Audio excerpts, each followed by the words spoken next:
What's cooking, everybody? Dave Altizer here with Kinotika. Today we're talking about the DJI MAVIC 2 Pro and the DJI MAVIC 2 Zoom.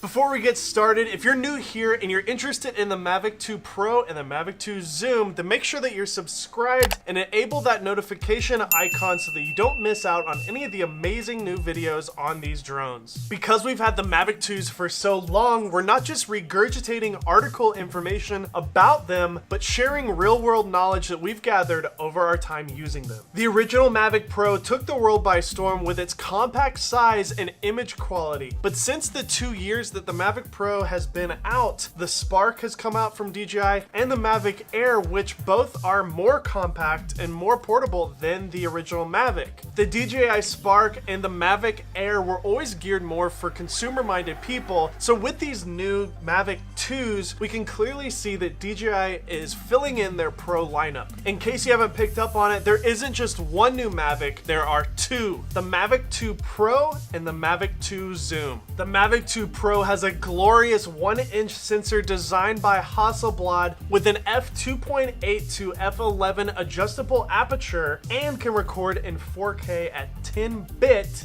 The MAVIC 2 Zoom, on the other hand, has a 2x optical zoom using the previous generation sensor. Because this review includes two different products, let's talk first about their similarities. Both drones now have omnidirectional obstacle avoidance, forward, back, down, left, and right, compared to the previous MAVIC Pro, which only had forward and downward. We actually flew the drone right at a tree, which I know is dangerous because these are the only ones that DJI gave us, but we did it anyways for you, and we found that the obstacle avoidance worked really well. No matter which direction I came at the tree, the drone stopped every time. I will say, however, because we now have a back-facing sensor, every single time I would take off and land, the drone would recognize that I was standing there, and it would beep at me and yell at me and just tell me to move, and it was just really obnoxious. I wanted to turn that off. The blades on both drones have been updated as well and are now low noise.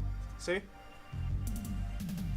It's really low, the noise. What's really great about these blades is that not only are they low noise, but they reduce the drag of the drone by 19%, giving us an extended battery life, taking us from 27 minutes to 31 minutes of flight time. It also has increased the maximum speed when you're in sport mode from going to 40 miles an hour to now 45 miles an hour. The controller comes now in two versions. This one here that requires you to use your mobile phone as a screen, the other, which we don't have with us unfortunately, that includes a 5.5-inch high bright display. I found personally when I'm using my iPhone 10 on this controller, it was really hard to see the screen even in full brightness when I was outside because the screen is just so reflective and it's just not bright enough. We also have a completely updated video transmission system called OcuSync 2.0 that gives us up to 5 miles of 1080p transmission down to either your phone or the high bright display. The controller also has an upgraded battery life of up to 135 minutes. Being able to take these thumbsticks off makes this controller even better than the original one. Once you collapse it all the way down here, it just fits in your bag so much easier. Both drones have an updated tracking mode now called Active Track 2.0. DJI has updated their software to combine both the front visual system and the main camera to create a 3D map to allow for much better tracking in a three-dimensional environment. Basically, using that 3D data combined with the 2D data, the drone can actually guess where the subject is going, even if something is obstructing the view of the subject. We wanted to test this new active track mode, so I had Connor run through the trees, and as you can see in this footage, the drone was able to track Connor through the trees all the way up to the dock. I didn't control anything, the drone moved completely on its own, and it stayed locked on Connor the entire time. The MAVIC 2s also have a new hyperlapse mode, which is really cool. It has 4 adjustable modes ranging from 0.5 seconds to 2 seconds. Thanks to repeat task, we can save flight paths and repeat motions with the hyperlapse, meaning we could actually do a sunrise or a sunset with hyperlapse motion throughout the day. These are all great things, but now let's talk about what makes these two models unique. Let's start off first with the MAVIC 2 Pro. DJI has collaborated with Hasselblad, the Rolls-Royce of camera companies, to upgrade the previous MAVIC Mavic Pro's 1 2/3 inch sensor to this new 1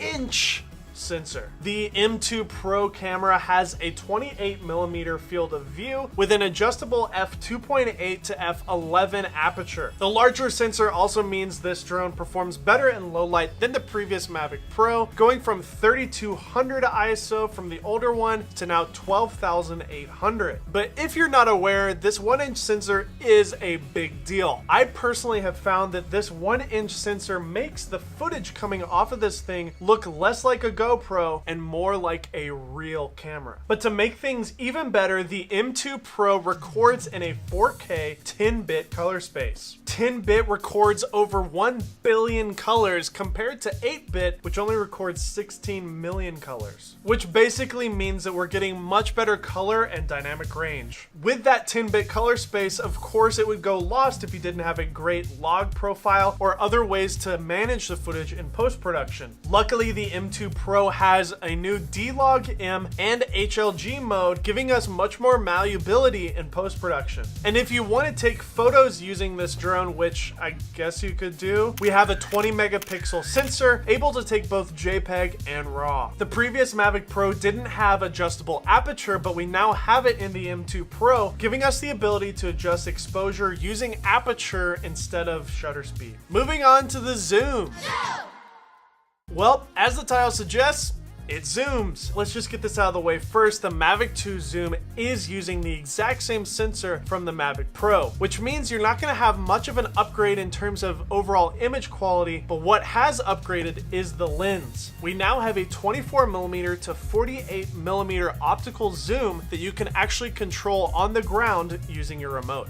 This is great because the M2 Pro and the M1 Pro both had a 28mm field of view, and that was it. I never found it to be wide enough or tight enough for most circumstances. It was kind of a weird in between. We now have the ability to go super wide at 24mm and zoom in to essentially a telephoto mode at 48mm using one drone. When shooting at 48mm, I have particularly found that the footage looks extremely cinematic. The field of view is much more natural to what your eye sees and looks more like a cameraman sitting out of a helicopter using a real camera. Unfortunately, the Mavic 2 Zoom is limited to an 8-bit recording format, but it does have H.265, similar to the Mavic 2 Pro. Definitely one of the coolest features on the Mavic 2 Zoom is the dolly zoom feature built into the system. Essentially, the software creates the dolly zoom effect that's used in popular films like Vertigo, Jaws, and several others, giving you another shot option that you previously didn't have.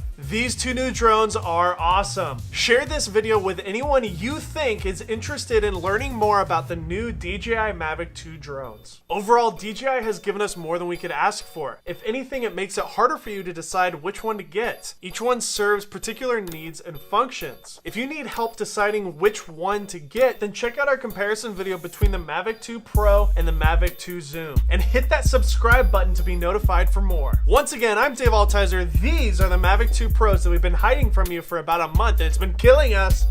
See you next time.